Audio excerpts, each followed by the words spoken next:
নমস্কার বন্ধুরা, garden of ড্রিমসে আপনাদের সকলকে স্বাগত জানাই। বন্ধুরা, আজকেও আবার একটা নতুন ব্লগ নিয়ে আপনাদের সামনে চলে আসলাম। আজকে বলবো ঝাউ গাছ কীভাবে ভালো রাখা যায়, ঝাউ গাছের সমস্যা এবং ঝাউ গাছের পরিচর্যা নিয়ে কী দিলে ঝাউ গাছ খুব ভালো থাকবে এবং ঝাউ গাছকে সতেজ দেখাবে, সেই সম্বন্ধে আজকে আপনাদের আমি বলবো বন্ধুরা। যাই হোক বন্ধুরা, দেখতে পাচ্ছেন এই একটা ঝাউ গাছ। ঝাউ গাছটা দেখেছেন যে ঝাউ গাছটা কেমন একটা, মানে খুব যে পাতা রয়েছে বা খুব যে একটা ঝাঁকড়া রয়েছে সেটা না, কিন্তু দেখুন ডালপালায় কিন্তু ভর্তি রয়েছে। বুঝতেই পাচ্ছেন যে ঝাউ গাছটা খুব একটা সতেজ অবস্থায় নেই। এনারা আমাকে ডেকেছিলেন যে এই ঝাউ গাছগুলো কীভাবে ভালো রাখা যায় বা কি কি করলে ঝাউ গাছটা ভালো থাকবে, কি করা যায় সেই সম্বন্ধে, মানে তার জন্য এনারা আমাকে ডেকেছে। তাই আপনাদের সামনে একটু আমি এই ব্লগটা করছি। দেখুন বন্ধুরা, কি কি সমস্যা হতে পারে ঝাউ গাছে। এই একটা ঝাউ গাছ দেখতে পাচ্ছেন বন্ধুরা, দেখুন এক পাশে কোনো ডাল নেই, পাতাগুলো দেখুন মরে যাচ্ছে। ঝাউ গাছের একটা মেন সমস্যা হচ্ছে বন্ধু, এই মধ্যের পাতাগুলো কিন্তু আস্তে আস্তে শুকিয়ে যায়।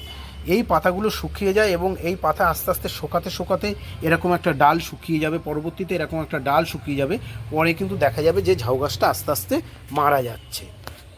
এই গাছটা দেখুন বন্ধু, এই গাছটাও দেখতে পাচ্ছেন যে কেমন, দেখুন মধ্যের পাতাগুলো কিন্তু সবই শুকিয়ে গেছে এবং প্রত্যেকটা পাতা কিন্তু একটা হলদেটে ভাব চলে এসছে। বুঝতেই পাচ্ছেন যে গাছের অবস্থা খুব একটা কিন্তু ভালো অবস্থায় নেই। আপনারা নিশ্চয়ই দেখে বুঝতে পাচ্ছেন। এই গাছটাও দেখুন, এই গাছটাও কিন্তু সেই একই সমস্যা দেখতে পাচ্ছেন। এই যে পাতাগুলো কিন্তু সব হলুদ হয়ে এসছে, সব কিন্তু শুকিয়ে গেছে। এই পাতাগুলো দেখুন, এই যে হলুদ হয়ে গেছে, সব কিন্তু হলদেটে ভাব, বুঝতেই পাচ্ছেন। এবং গাছকে একটু দূরের থেকে দেখাই, দেখতে পাচ্ছেন গাছের অবস্থা কিন্তু খুবই খারাপ। তা বন্ধুরা বলবো যে ঝাউ গাছের মেন সমস্যা কিন্তু এরকম পাতা শুকিয়ে গিয়ে হলদে হয়ে যায় এবং আস্তে আস্তে শুকিয়ে গিয়ে গাছটা আস্তে আস্তে মারা যায়। দেখুন বন্ধুরা, যেটা বলছিলাম যে এরকম গাছের কিন্তু আস্তে আস্তে পাতা হলুদ হয়ে গিয়ে গাছের ডাল শুকিয়ে যায়। তা দেখুন এই একটা গাছকে আবার দেখাই, এই দেখুন আস্তে আস্তে কিন্তু গাছের ডাল শুকিয়ে কিন্তু হলদে হয়ে গেছে এবং ডালটাই পুরো শুকিয়ে গেছে।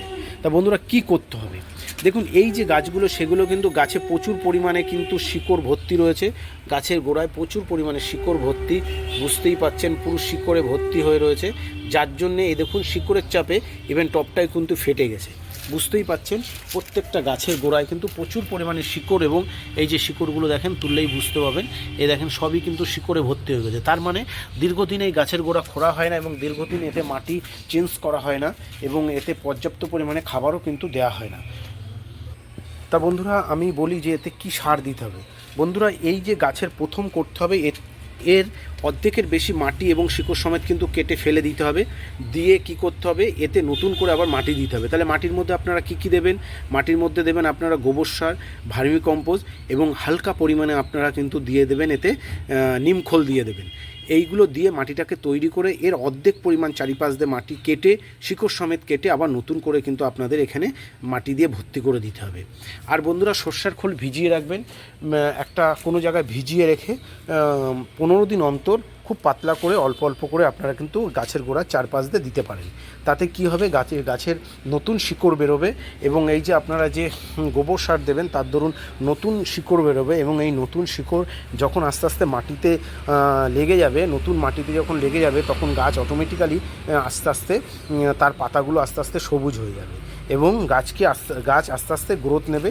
এবং আরেকটা কথা যেটা বলবো বন্ধুরা, এতে আপনারা 19-19 আপনারা অল্প পরিমাণে, মানে 1 লিটার জলে 2 থেকে 3 গ্রাম দিয়ে আপনারা স্প্রে করতে পারেন, মাসে একবার করে স্প্রে করতে পারেন। তাতে কি হবে, গাছের পাতাগুলো আস্তে আস্তে সবুজ হবে এবং গাছের যে ভিটামিন বা এই পাতার যে সমস্যাগুলো সেগুলো এই যে পুড়ে যাচ্ছে বা এই যে শুকিয়ে যাচ্ছে বা পুড়ে যাচ্ছে, সেই সবের হাত থেকে কিন্তু আপনারা এই 19-20 স্প্রে করাতে যে এই যে শুকিয়ে গিয়ে ডালটা যে মারা গেল, এইগুলোর থেকে আপনারা কিন্তু রক্ষা পাবেন।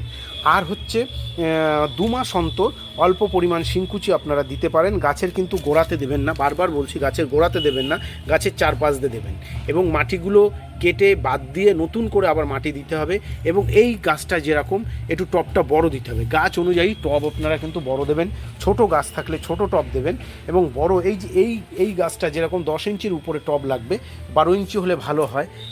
এই গাছটারও কিন্তু এই দেখুন 12 ইঞ্চি হলে ভালো হয়, কারণ হচ্ছে এই যে গোড়ায় প্রচণ্ড পরিমাণে শিকড় এবং এই শিকড়ের জন্য কিন্তু ও গ্রোথ নিতে পারছে না, দেখতেই পাচ্ছেন।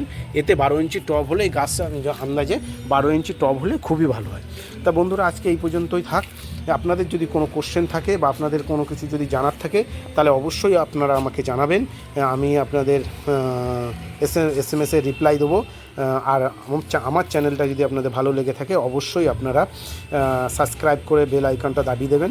থ্যাংক ইউ বন্ধুরা, ভালো থাকবেন।